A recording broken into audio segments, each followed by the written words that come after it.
Hi, everybody, and welcome to another talk. Today I'm joined by Dennis Harness, well-known author, and would I be right in saying so? It's president of the American Council of Vedic Astrology. Have I got that right? Uh, Actually, I'm the president emeritus, actually, of the American College of Vedic American. Astrology. I'm very Originally, it was the council originally, and then we morphed into the college. okay. Very sorry about that. Well, you've corrected me, so we know where we all are now. So it's just basically I've asked Dennis to come along today and give a talk because he's got a very influential book. His Nakshatra book was a kind of groundbreaking book. I can't even remember when you wrote that. Now was it sort of nine? It's a couple of decades ago. But I mean, it's still you see it everywhere. And what I really like about it, I love that cover. It's got an incredible cover on it. I don't know why, but it just jumps out at you. It's got that amazing kind of Ganesh on the front, but it's not there. It's sort of there and it's not there. It sort of forces you to kind of look at the book. So it's a very sort of captivating cover. And I just thought it'd be interesting to speak to Dennis today to just get a little bit about his background, his take on Jyotish. Obviously, he has lots of skills, lots of arrows in the sheath, so to speak. So without further ado, over to you, Dennis. Would you like to maybe give us a little bit about your background? I mean, primarily, I'd be sort of interested in how you got into astrology, particularly Jyotish, because it's quite an unusual topic, or it's getting more popular, but it's an unusual topic. And how did how have you sort of developed that? How are you using it today? All those kind of things. It's a big loaded question, but I'm sure you've got a fascinating answer. Okay. Thank you, Andrew, again for having me on your program. I heard such great things about you from James Braha, so it's wonderful to connect fully on this interview. How I got into Vedic astrology was actually, it was in 1980. I was taking a yoga teacher's training course at the Ananda Cooperative Community in Nevada City, California. It was a 3-month course, and at the end of the course, we had to do a presentation. And I presented on Yogananda, Paramhansa Yogananda's chart, and his guru, Sri Yukteswar, who was a great Vedic astrologer. But at that time, I was using Western astrology. So the founder of the retreat center, Swami Kriyananda, who was a direct disciple of Yogananda, said, hey, you should go and get your Hindu astrology chart done. And I said, well, what's that? And he said, well, you should meet this man or go see this man named Chakrapani Ulal from Kerala, India. And I would just book a session because he works with the astrology of India. It's a little different than Western astrology. So I booked the session. And at that time, boy, it was a lot of money, $75, broke the bank, but hey, So I made the session and I had this wonderful time that 1980, I call it the summer of love, because all these things unfolded beautifully. Anyway, getting back to the story, booked the session, met with Chakrapani that August in 1980, and he was the astrologer for Muktananda, Swami Muktananda. And it was this incredible hour I spent with him. I have to say the Shakti was much stronger for me from Chakrapani than it was from Muktananda. Muktananda was the one that hit with a peacock feather, and I felt something for sure. Okay. But with Chakrapani being one-to-one like that, his presence was so powerful. And he, one of the first things he said to me is he said, you'll be married twice. And this was a little disconcerting. I was 24 and I hadn't even been engaged once, so then he went on to say several other predictions, which I felt were really, really accurate. And he, in terms of just myself, and he said to me, he says, I know your mind very well, perhaps better than you. And by the end of the session, he had convinced me of that truth. But probably James had shared with you, which I did look at your interview with James, that at that time, there were very few books written about Vedic astrology, except the authors from India. And they were a little terse and used a lot of Hindi terminology. So it was a little hard to follow, although he recommended the book Hindu Predictive Astrology by Dr. B.V. Raman, who was the most famous astrologer of the last century. So anyway, long story short, I did get that book. I tried to read it. I didn't quite connect. And so I continued my Western astrology studies and started really seeing clients probably back in the mid 80s, maybe 86, 87. And then I was able to connect with James Braha because his groundbreaking book came out, I think it was in '86, Ancient Hindu Astrology for the Modern Western Astrologer. And that was a bridge for me. And I actually got the good fortune to study with James a little bit later. I think it was '87, '88. Mm. In 1988, I felt strong enough to go ahead and start seeing clients using Vedic astrology. And but I did a hybrid kind of session. I had both the Western and the Vedic charts working with both systems. And then it became more and more, as I was working with it, I became more and more, I called it falling in love, with Vedic astrology. And I love Western astrology and still appreciate it. But at the end of the day, we can't deny what our eyes see in terms of where the planets actually are in the constellations. So I was able to, again, meet some incredible people. Actually, in 1991, I met Dr. David Frawley, who's written a number of books, including Astrology of the Seers and Ayurvedic Astrology. And David and I met in '91, and we decided to go ahead and start to organize an international symposium on Vedic astrology. And we actually invited Dr. B.V. Raman to come and give the keynote address.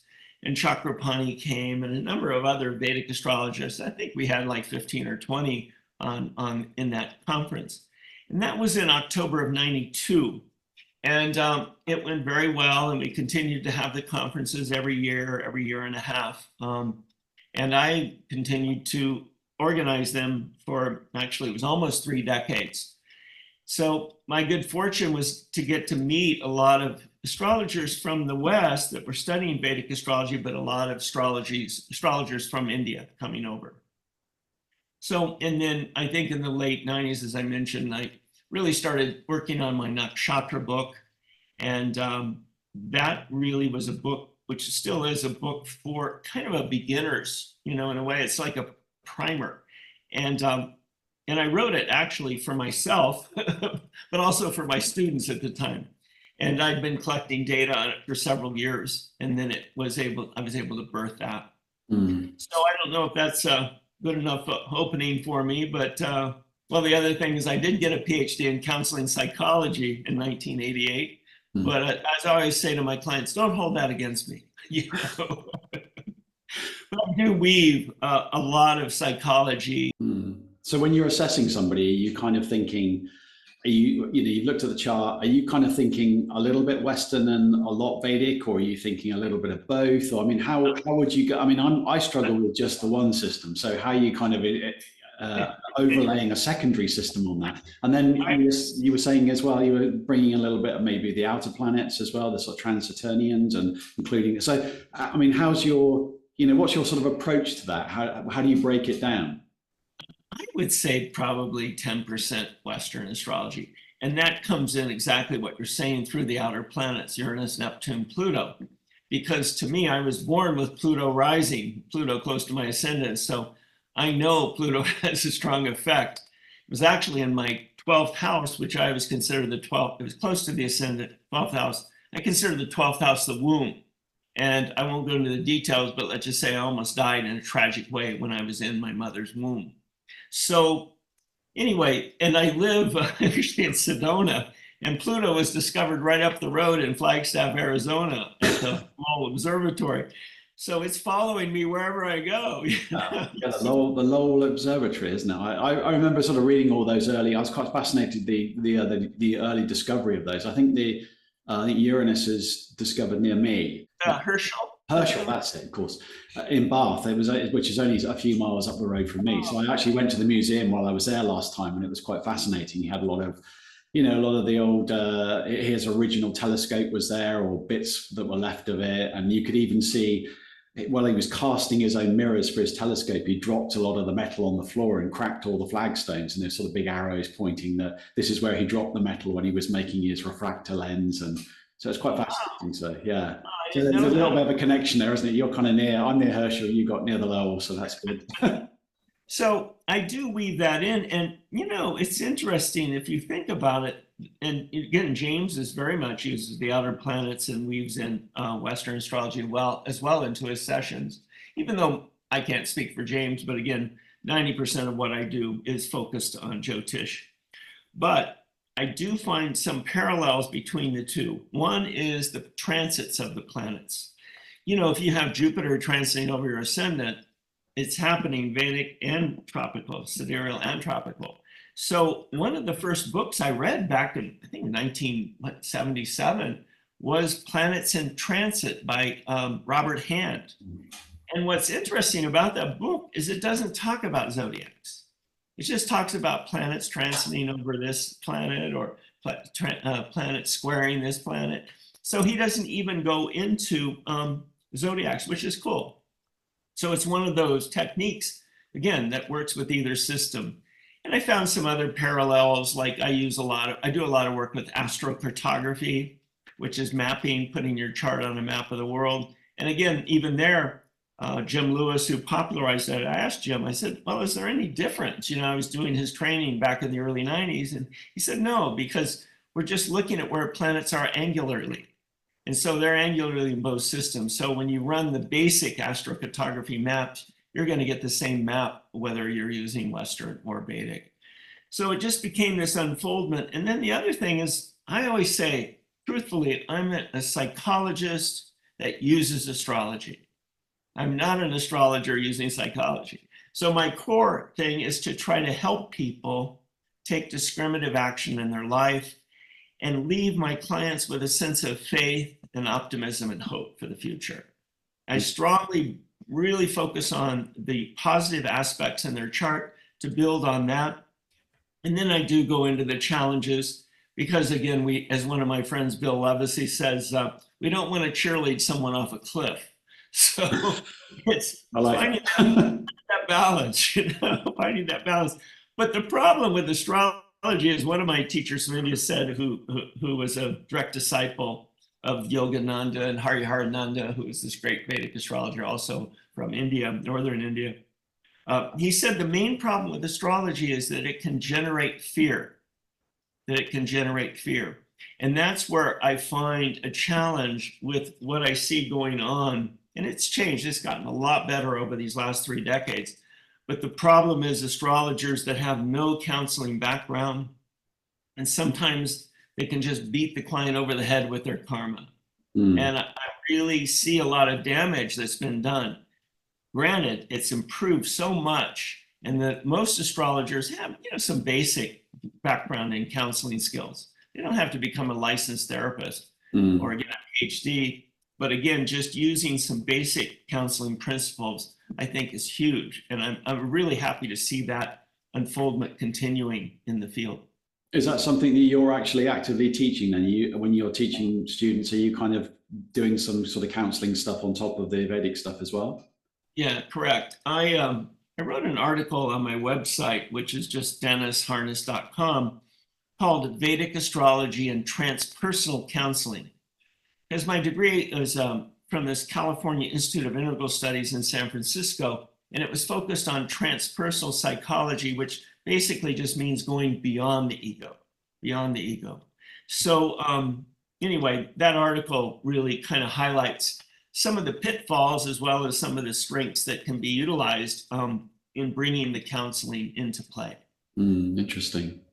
I wanted to ask you also, obviously because of the Nakshatra book as well. So, not that my understanding is like fantastic, but I kind of see it as like a solar zodiac, and then you've got this lunar zodiac over the top, and they kind of correspond. But do you treat the nakshatras, when you look at a chart, are you looking at placements as a sort of separate zodiac and you're interpreting those like as an aside, or are you just you're saying, it's in a particular constellation and in that nakshatra, and then you're sort of combining it like that? Are you using it as a separate system? Because I think I'd be right in saying the older texts, particularly the very older texts, mention nakshatras as sort of it's like an aside, isn't it? Or it's even before, what we might sort of think of as Vedic astrology now. Would I be right in saying that?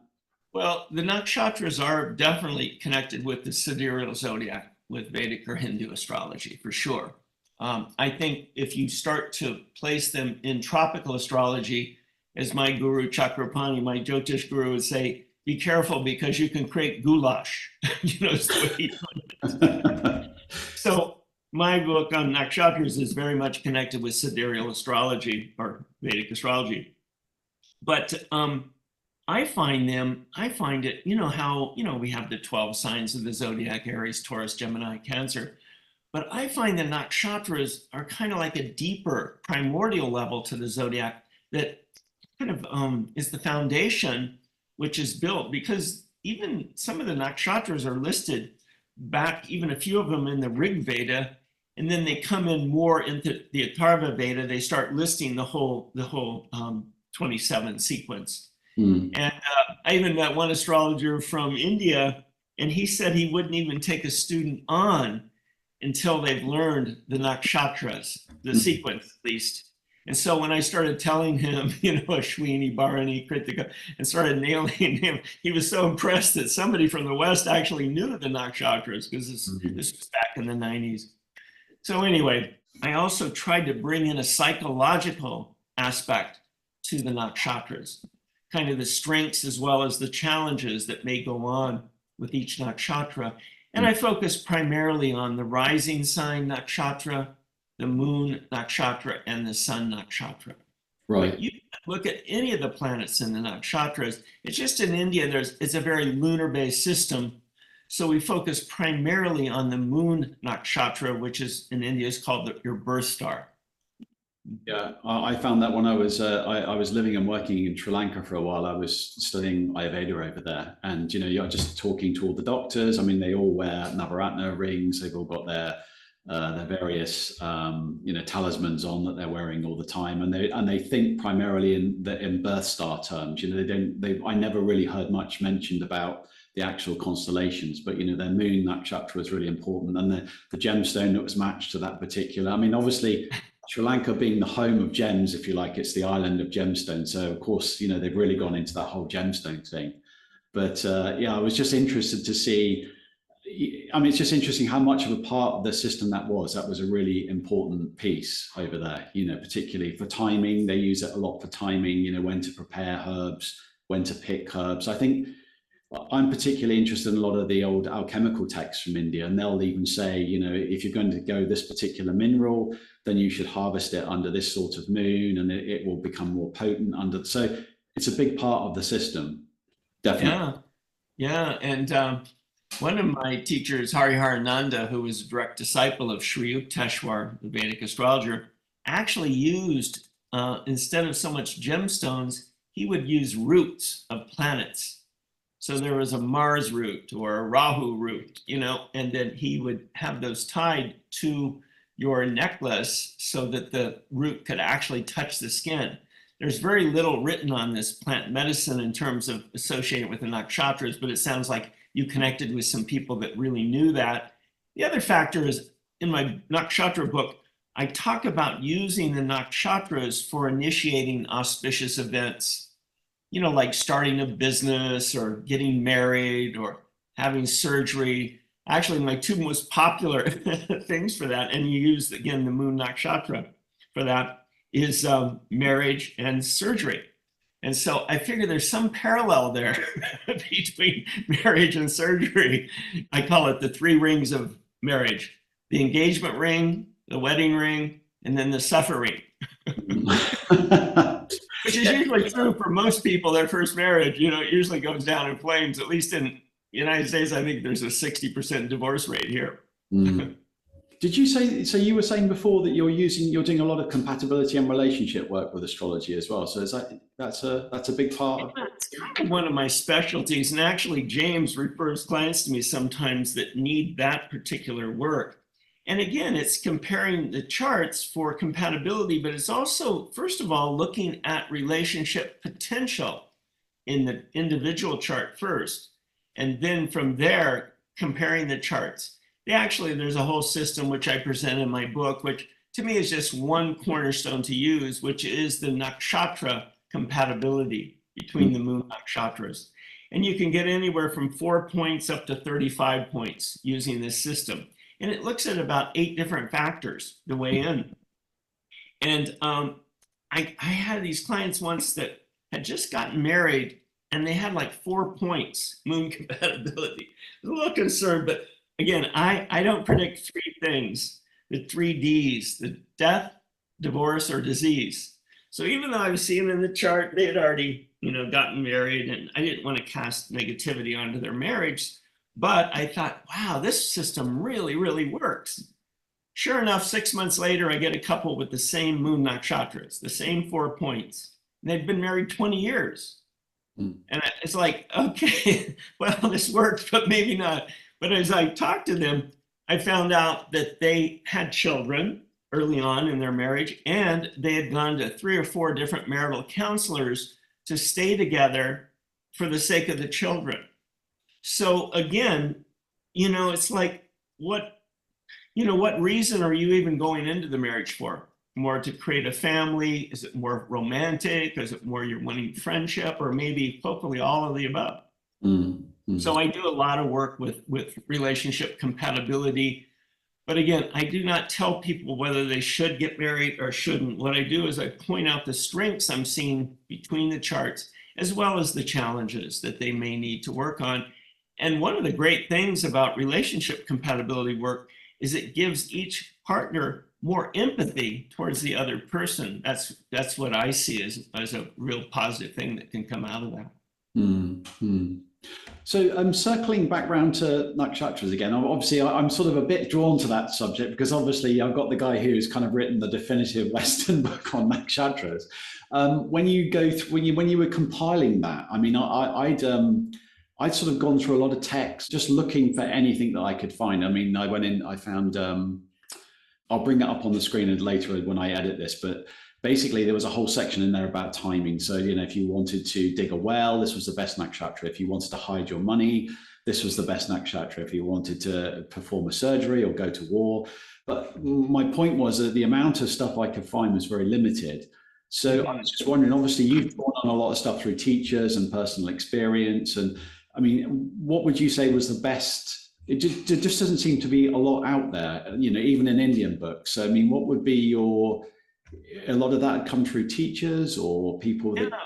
When it came through, it was in the early 90s. I think it was in the early 90s. I came across a book called How to Read Your Horoscope by Tom Hopke, Hopke. It's probably out of print now, but you could still get a copy of that. And he listed the nakshatras and some description of them. And he actually even went into the padas, which are the 4 segments of each nakshatra. And that book really helped to open me up more to it. And then there was a Vedic astrologer out of New Delhi, and he actually wrote several books. His name was Bepin Bahari. Yeah. Behari. And he wrote several books, and one of them went more into detail about the nakshatras. So those 2 books kind of started to open it up more for me. Even Hart Defoe's book, Light on Life. Yeah. I think I can't remember. I think that came out about the same time as mine. It may be a little earlier in the 90s. But anyway, those the Western books kind of coalesced. However, Dr. Raman's book, Muhurta, or Electional Astrology, does go into a section on picking auspicious dates, as well as the compatibility. He actually has that compatibility table, which he gave me permission to use in my book, in terms of this. It's called CUDA point system. Yeah. But those were some, rather than actually going to the text, because the original Vedic text, I couldn't find a lot there, I couldn't find a lot there for me that kind of interfaced with my studies. And then I just started collecting famous people, their moon, their sun, their rising sign, nakshatra. Like I said, I spent 4 or 5 years collecting data before I published that book. Yeah, there's another really curious book. It's a bit of an odd one, but it's one that's really stuck with me. When I was staying with when I was working in Sri Lanka, I stayed with another guy who was there from the UK. He just happened to be doing a long sort of tour of duty over there, and we got to be friendly. And he also was into astrology, but not so much using it predictively, just more like a historical interest. He was kind of interested in just all things Vedic. And there was a book called, it's Hindu, I think it's just Hindu Astrology by Shil Pandey. So it was written like 1939, something like that. And he actually gives a section on there there's quite a decent section on there in nakshatras, but again, it's kind of more like the female one, the male one, and then he's kind of got some odd stuff in there. He throws Neptune and Uranus in there, just that's a real curveball to throw you off the subject. It's an interesting book. It was written that early, and I think he came to the States and he got involved with, there's a guy called, was it William Bunyan, did the forward for the book. And he talks in there about his cousin that had access to these ancient scripts and libraries in India, and this is where he got all this information from. So a bit of a curious book, but with some rather interesting gems in it. So I wondered if you come across that one. You obviously had, you're sort of nodding, so. Yeah, I did. It didn't touch me as hard as these other books, but I do have that in my library. But I didn't realize it was written that much earlier. Wow, that's interesting. Yeah. I'll have to look at that. So you think it may have been in the 50s or something, or 60s, or? The book was written, I think, about 1939, but the trouble is that it's been republished a couple of times, and it's got a kind of new tacky cover on it. But the original one, if you can get hold of it, with the leather cover, it's got like it's got like a building on the front or something, and there's a nice black and white picture of the author inside as well. That brings me neatly onto my next subject, which is that was written prior to Lahiri. So obviously he's recommending in that book a kind of a more like based on a Revati kind of Ionamptia. So I always think of this question. It's a bit like the kryptonite for Vedic astrologers. Everyone freaks out when you talk about Ionamptia, but I just wondered, I know we'd had a brief discussion on it. Could you perhaps tell people some of your insights that, you've had with experimenting? I mean, it's something I've struggled with, particularly early on in my studies, because I did run across three main Ionamptias, which is the degree difference between the two systems. And Lahiri was actually discovered, I think it was a group of astronomers actually came up with it around 1950. And so that was one that was kind of always a little bit, and it still is kind of the gold standard that probably 90% of Vedic astrologers use. However, there were two other ones that I explored. One was called Sri Yukteswar, which David Frawley popularized in his book, the book on, basically it's called The Astrology of the Seers, but it goes into a lot of ancient Vedic text, and he's like, has the whole library of Vedas in his head. But in that book, he uses Sri Yukteswar, which is about a degree or so difference. And I started using it because that's my lineage, as Yogananda, Sri Yukteswar, Krishna, Jesus are all in that lineage. So I thought, oh, wow, this is great. And honestly, I have to say my quote predictions or my readings kind of fell flat a little bit because, one of the things the Ionamptia is used for a lot is the dashas, or the planetary cycles. The periods didn't seem to line up as much for me. So I went back to Lahiri. And then what happened to David Frawley is that he met an astrologer named K.N. Rao from Delhi, who's a great Vedic astrologer as well. And he's in his 90s now. But K.N. Rao was doing his divisional charts. One's called Dashamsa, which is career. And he was showing David that there's no way that Sri Yukteswar's Ionamptia would produce the results of David's great fame. So he converted David Frawley back to Lahiri Ionamptia. Wow. And then so David, when he republished his book, he made that change and changed it to Lahiri from that. Now, Dr. Raman's Ionamptia is, again, about a degree or so difference, and I tried that as well, but it just didn't seem to resonate as much for me. And to be honest with you, I only tried it for several months, so it wasn't like I researched several years. So the point is there's a fudge factor involved there. There's even one called Krishnamurti Ionamptia, which is only, 5 minutes difference, And I always tell people with the Dasha sequence to give it, a few weeks here or there. To me, astrology is not necessarily an empirical science fully. To me, I consider it like an art science. Of course, there is that calculation, all that. But sometimes what I find is you can get caught up in digital astrology. And the problem is these constellations are not in these nice little 30-degree bundles that we pretend. We're putting an abstract model onto the zodiac, and even the Nakshatras are not in these nice little 13-degree, 20-minute segments either. So there's a fudge factor involved. And most people don't even like to talk about it much because it may seem like it makes things a little bit more muddy. But the reality is that there is that aspect. And Chakrapani once said to me that astrology is 25% technique, 25% intuition, and 50% the grace of God or goddess. So 75% of the equation is Graceland, okay? Yeah. But 25%, you know, of course, you can learn 100% of the techniques, which of course nobody will ever learn because it's a vast ocean of knowledge. But again, the point I'm getting back to is we have to have a little bit of flexibility around these issues. For example, if I get someone's moon nakshatra really close to the cusp of another one, I will often tell them, you know, hey, maybe it's good to connect with both or read about both. And, you know, at the end of the day, see what really resonates with you and what really helps you to take discriminative action in your life. But those dashas, sometimes I find they start to kick in a little earlier because you're getting into what's called dasha sandhi, where you're moving from one planetary period to the next. And so there is this kind of state of liminality that happens in the dasha sequence. And sometimes it's just spot on and things like that. But at the end of the day, again, I think we can try to fine tune things with rectification.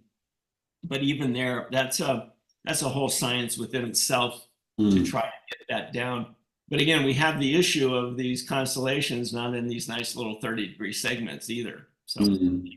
Yeah, I was kind of taught initially. I mean, particularly when I was in Sri Lanka, I sort of hooked up with a couple of astrologers over there, and they said it's just a good idea to start looking at the sky. You know, just get fluent with where the stars are, where the constellations are. Use your index finger as a sort of 1 degree point, and then you should be able to tell by. They said you should be able to look at the moon on any day that you can see it and just know where the shadow is on it, you know, whether it's waxing or waning and how far it's waxed and waned, where the position of the sun is, the date that the sun changes sign, and using your finger as a degree. And you should be able to work out almost the exact degree of the nakshatra. And I thought, wow, that would take some doing. But as I've gone on, I've sort of disciplined myself to do that. I wouldn't say it's 100% accurate, but I can usually get it fairly close just by using those sort of simple techniques. And becoming familiar with the constellations really helps. You know, when you start to see those patterns and you're looking for the planets, it all becomes really real. So I always encourage, when I'm teaching people or sort of students, I'm always teaching them to go out and look at the skies, because everyone just seems to be, it's like stuck on their phone, you know. It's like the whole world's happening and everyone's kind of looking at the screen in front of them. And I said, don't get sort of too lost in that. It's good to keep it real and go out and actually see that it does exist, you know. It's interesting reading some of these old books on astronomy as well, where they're sort of talking about constellations and the old associations of the sort of Greeks and all these different traditions. They can be quite enlightening and useful as well. Well, you may know this, but around 280 AD or CE, after Christ, birth of Christ, around 280, according to, who is it, Hart Defoe mentions it in his book, Light on Life, is when the zodiacs actually coincided. So there was no difference between the two. And, you know, this was, in a way, even before that, the Hellenistic astrology, there wasn't that much difference in terms of Ayanamsha situation. So the development of Western astrology was really coming more fully during a time when there wasn't a lot of difference between the two systems. And then over time now there's, well, using Lahiri, there's 24-degree difference between the two systems. So again, you know, it's beautiful what you're saying. I think David Frawley even talked about how he got into astrology. He was laying on his back in a field and just looking up at the stars. It's a good way to start. Do you think that that's why, maybe, because I don't really know anything about Western astrology at all, other than very tiny little pieces. But when I talk to people that do it, and I know some people that are very good at it and they get very good results, but they seem to rely very heavily on the aspects. And I wonder whether that's because it's become a bit divorced from the signs. So that it's more about the positions of the planets relative to themselves, and it's not so much about the background information. So do you think that's why there are so many, there just seems to be so many aspects in the Western system? Well, because they get into all these, you know, quincunx and all these other degree systems, you know, with that. But, you know, one of the other books that, besides that, Planets in Transit, I think it was written by Pelletier, It's called planets in aspect.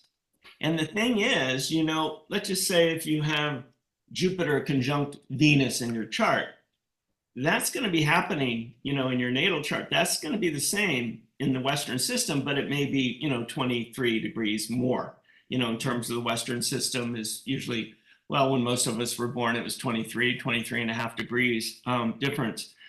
So the point is that the aspects between the planets are still happening in either system. And that's maybe why, one reason why Western astrology kind of really works on, if you're just focusing on aspects. It's not that much difference, even though there are these, how would you say, more significant aspects in the Vedic where they emphasize more, like, for example, Saturn aspects 60 degrees from itself. And I find the square, too, 90 degrees from itself also has its say, which a Western astrologer will mention.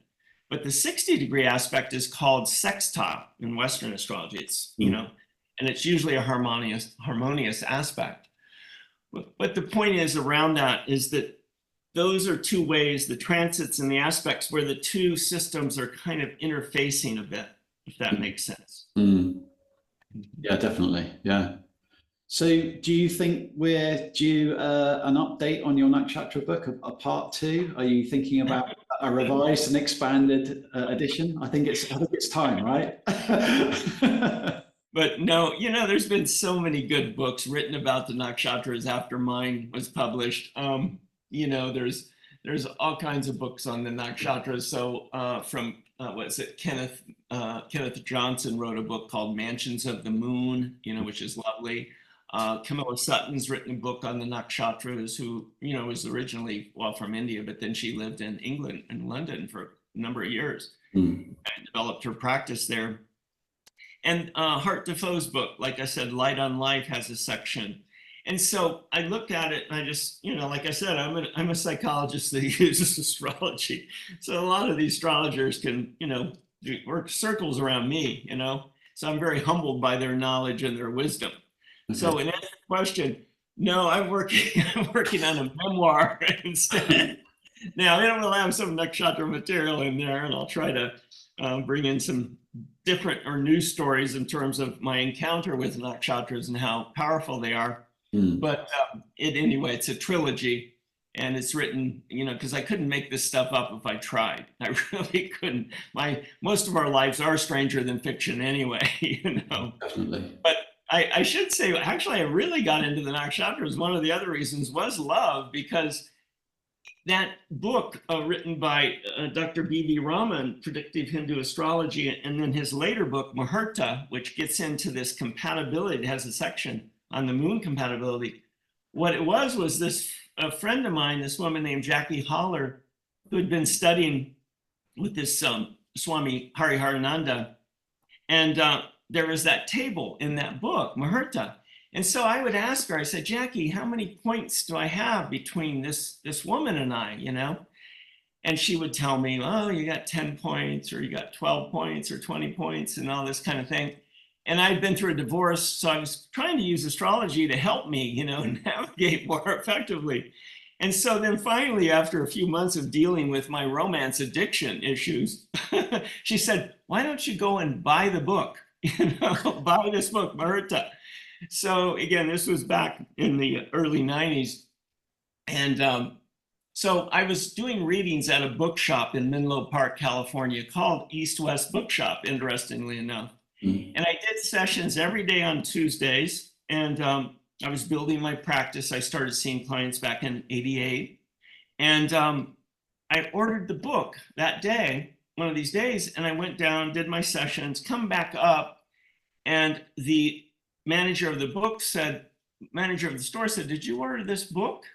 And I said, yeah. And he said, well, it just came in, you know, a few weeks ago, and we cannot find whoever ordered it. We've lost contact with him. So do you want the book? And I said, sure. Perfect. It's kind of like the proverbial, when the student's ready, the teacher appears, or the book appears, you know, that kind of thing. And what was great about it was, back then, you know, the books were sent sea freight. So, maybe it took a month for the books to get over anyway. And Wow. patience is not one of my great virtues with Mars and Pluto on my ascendant. I don't do patience very well. So anyway, but that's the magical story about how the Nakshatras were really, really, in a way, engaging with me because I opened up to their truth, that they have this deeper primordial level to the Hindu zodiac. Wrapping up a little bit, but just a few extra points. When you were doing Western, did you ever get involved in using the sort of their version of like the lunar, is it the lunar mansions, or the Arabic, is it the manzils? They sort of divide similar kind of divisions of the moon. Did you ever see any of that work? I've seen it crop up in alchemical works like Western alchemy. They'll talk about, but I'd never run across anybody that's really used them or worked with them or really understood them. Yeah, I think I think it was the Babylonian or Egyptian system. Maybe it was Egypt used 18 like lunar mansions. We could think of it like that, and that was a long time ago. So that I came across, and to be honest with you, I never really studied it. And there was, like you said, these manzils and these other things used. But to me, I always went back to that sidereal zodiac and where I felt at home. And there was so much to study even with that, that was my focus. I did teach for a number of years at Kepler College up in Washington, up by Seattle. And one of my co-faculty and I, we taught a class on comparing ancient Greek astrology, Hellenistic astrology, with Vedic astrology. Right. And again, we found so much more parallels than we did with modern astrology. So again, the system was developing when there wasn't a whole difference, much of an Ayanamsha difference between the two. So I did come in contact with a lot of Hellenistic techniques from my friend Dimitra George. And so I did find a bridging between the two systems. However, I don't think it was until later she presented any system at all that would reflect the mansions of the moon, to my knowledge. Yeah, it's just something it usually crops up in alchemical texts. Under the preparation, you should do this kind of preparation under this particular sort of moon, and I see them listed, and I keep meaning to go into them and have a little bit more of a read and just see if there's any kind of psychological interpretation associated with them. But I think they're more just divisions of good omens, bad omens. This is successful, unsuccessful. But again, I don't really know enough about them to comment on them so much. I think Robert Bartlett did a book called The Way of the Crucible, which has got a lot of. He's a well-known alchemist in the States. He's doing Western alchemy and a little bit of Vedic alchemy. Well, one thing that was popularized, I think, a little bit later was the decans, or the 36 segments of the zodiac. And I think within them, you're right, Andrew, I did run across that there was like a remedial measure or plant medicine or this or that for each of those decans. So there is that, and that was, like you said, kind of an alchemical reflection of the Western system. Yeah, but scrolling through the text, I've actually found a lot of astrological information by reading the alchemical text. So that's been highly useful. And it's just an area that particularly interests me. So it's been really good for sort of digging out little nuggets. Every now and then you'll sort of come across something that's really interesting. But so kind of moving forward, what current projects are you working on? Anything else in the pipeline? Any sort of courses coming up? Anything you'd like to mention here? Yeah, it was about a year and a half ago. I'd been doing the conferences for about 29 years, since 92. So in 2021, I put on a conference because I like to do them in person. Zoom is great. Okay, it reaches people throughout the world. I understand that, but I'm old school. I like to meet the person, hug the person, have that connection. So in 2021, I put on a conference in November of that year. And it was in between Delta and Omicron virus. And I had signed the contract before Delta had kicked in. So I thought we were good. So then I had this contract with this resort. If I tried to bail on it, I would lose thousands of dollars. So I decided to stay the course and sweat bullets for the next 6 months or so. And, because you have 200 people indoors, 5 days, it's like a petri dish that could go off, So I did all these prep things, like having people try to get people to wear masks, taking their temperature at the door to make sure they weren't running a fever. I tried to be responsible, but the strange thing about it was, 200 people, 5 days indoors, and we even had a dance party, I think the last night, and nobody got COVID. Wow. Nobody. Amazing. And I had several friends that got COVID and died of it. And I know people think it's a fallacy and all this. I know there's a lot of conspiracy theory out there, and maybe some of it's true, who knows. I decided I was going to sign the contract in January of 2022 for the next year. And then what happened, Andrew, is I had my Saturn return exactly to the time when I first did the conference back in October of 92. And I just got really clear that I'm finished with that part of my life. So it was like this 29-year cycle had completed. So point is I handed off the conferences through a buddy of mine out of Philadelphia who would be interesting to interview for you. His name is Kashanati Nakshatra, actually. Wow, okay. And he studied with Dr. Ladd, and he's just a great guy, young guy, mid-30s. But we befriended each other strongly. And I just felt like he could be the one to kind of take this over, because he had a lot of savvy with Zoom and, with marketing and all that, social media, all that. So sure enough, he took it over and he's done really well with it. And the next one will be in November of this year, and it's all through Zoom. And he's got, myself, David Frawley, a number of other people, speaking through Zoom. So in answer to your question, I retired from that and I started getting back into my writing, into this memoir, which, it's funny, to do a memoir, if nothing else, even if I never publish it, it's like a life review. And it's really interesting when you start to reflect back on, oh my God, all these different little beautiful things happened, and just synchronistic events that were so lovely. So to answer your question, that's a big focus for me. I still have a few students that I like to tutor, and they are learning from me, besides technique and things, they are learning basic, I try to teach counseling skills to them as well.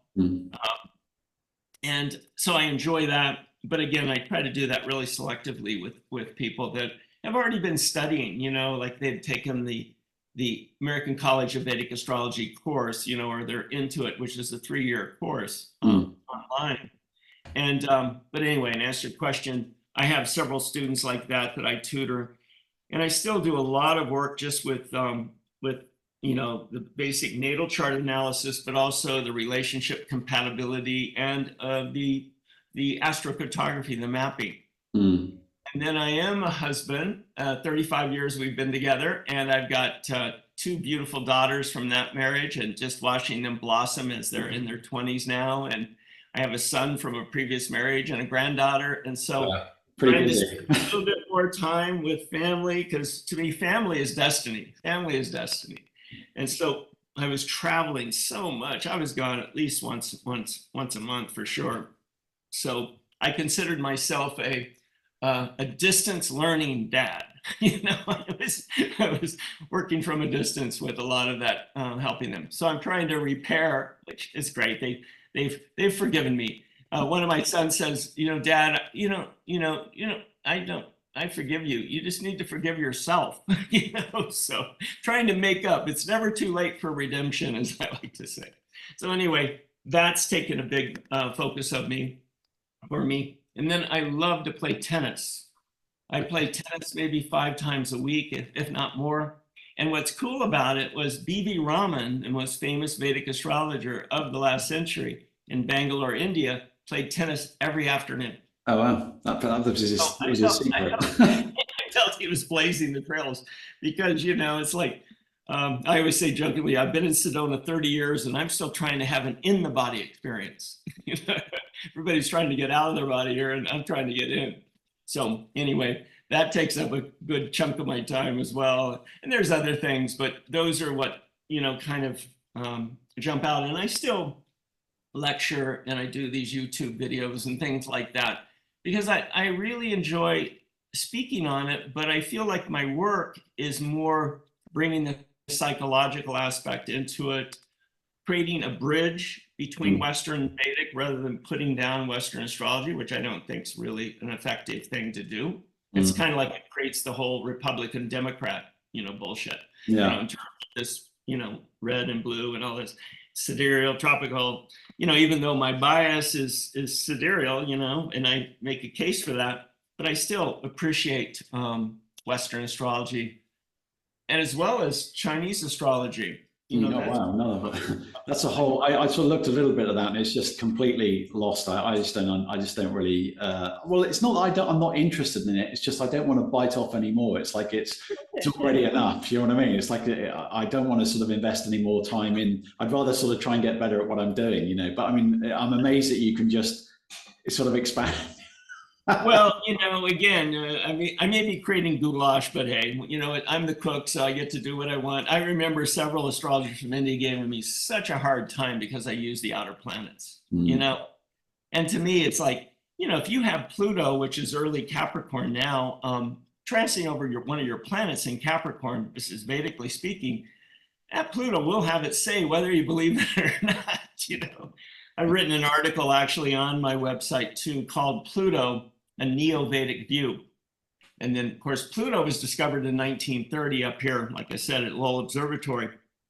And so the article goes into the fact that this one astrologer from India, he was one of the few astrologers that I actually met that was really working a lot with the outer planets. And trying to remember his name now. It'll come to me.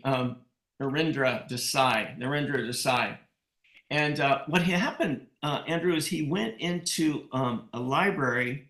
It was in Chennai, in Madras, and they had these nadi palm leaves, these ancient technique of amazing technique. They helped him find a nadi palm leaf that talked about there would be 3 planets discovered.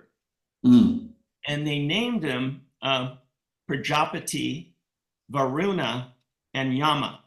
Okay. And that these planets would be important to help us navigate through, the centuries to come. And this palm leaf had to be, again, according to him and most people, at least several hundred years old, maybe give her a few hundred years, but still an old palm leaf. So he was really keen on it. And I actually dedicated the Pluto article to him because I did discuss that finding that he had. And it's interesting, Prajapati could be like Uranus, very creative, very powerful. I always think of it like Prometheus, of bringing fire to earth, And then Neptune, is the god of the waters beside and then Varuna is the god of the waters.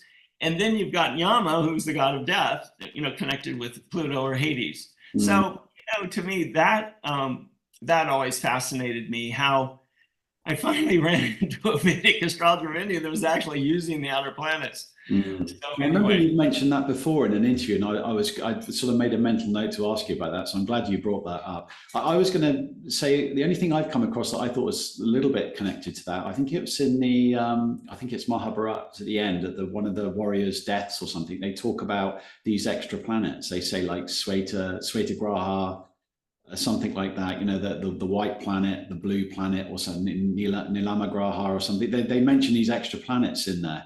And I was sort of a bit curious to see what it was, and I'd asked a friend of mine, a Brahmin, who kind of knew these texts pretty well. And he gave me an answer, but it wasn't an answer. He just sort of said, "Oh yes, that's so and so," and it maybe they're mixing it up with Ketu, like cometary stuff or meteors or something like that. But I mean, Uranus, I think for 3 months of our year, providing you've got like 20/20 vision, it's just on the border of being visible. So it's possible with really good eyesight, and if you knew where you were looking, you might be able to see something, because it talks about this Sweta Graha being sort of white and shiny, then disappearing into a cloud, and there's sort of these descriptions. I think it's about 3 again. So it might be worth revisiting that and having a reread and just see what they're actually really talking about. I wonder whether there's some connection to your Brigunadi there. There's something like another mention of the same thing. I don't know. Yeah, there is a lot of mention for, in terms of omens or nimitta of comets and meteors and all that kind of thing, So there is mentioning of that in some of the more ancient Vedic texts as well as the planets. But again, unknown. I think it's very humbling. Actually, I have to say, honestly, one of the best sessions I ever had in my life was by a Chinese astrologer from Hong Kong, speaking in Mandarin through an interpreter, chain smoking Lucky Strike cigarettes. Brilliant. And he read me like a book, and so it was very humbling, and he had abacus, and he actually had these stack of papers, and then he would pull one out and he would say something like, well, to share this, first thing he said to me is, "You are like a kite whose string has been cut. Your father has no chi, no life force. And my father left before I was born." So, it's like, whoa, that kind of blew me away right away like that. And then he said to me, I just got through this divorce, and he said, "Your first wife were like clothes that didn't quite fit. You'll meet your second wife very soon." And I met my wife, Laura, 2 months later. Wow. So it was things like that. And I was like, whoa. So what it did for me is it humbled me. Even though my focus, because like you said, to hit water, you got to dig a well deep. You can't get so distracted. Although that's my nature. I'm very cross-cultural. That's my view of things. I'm kind of like a Joseph Campbell of astrology. So, kind of wrapping up. I mean, how do people get hold of you? What's the best? Obviously, you've got a website. What's the best way for people to sort of connect and see what you're doing? Or if people, I mean, are you offering kind of one-to-one?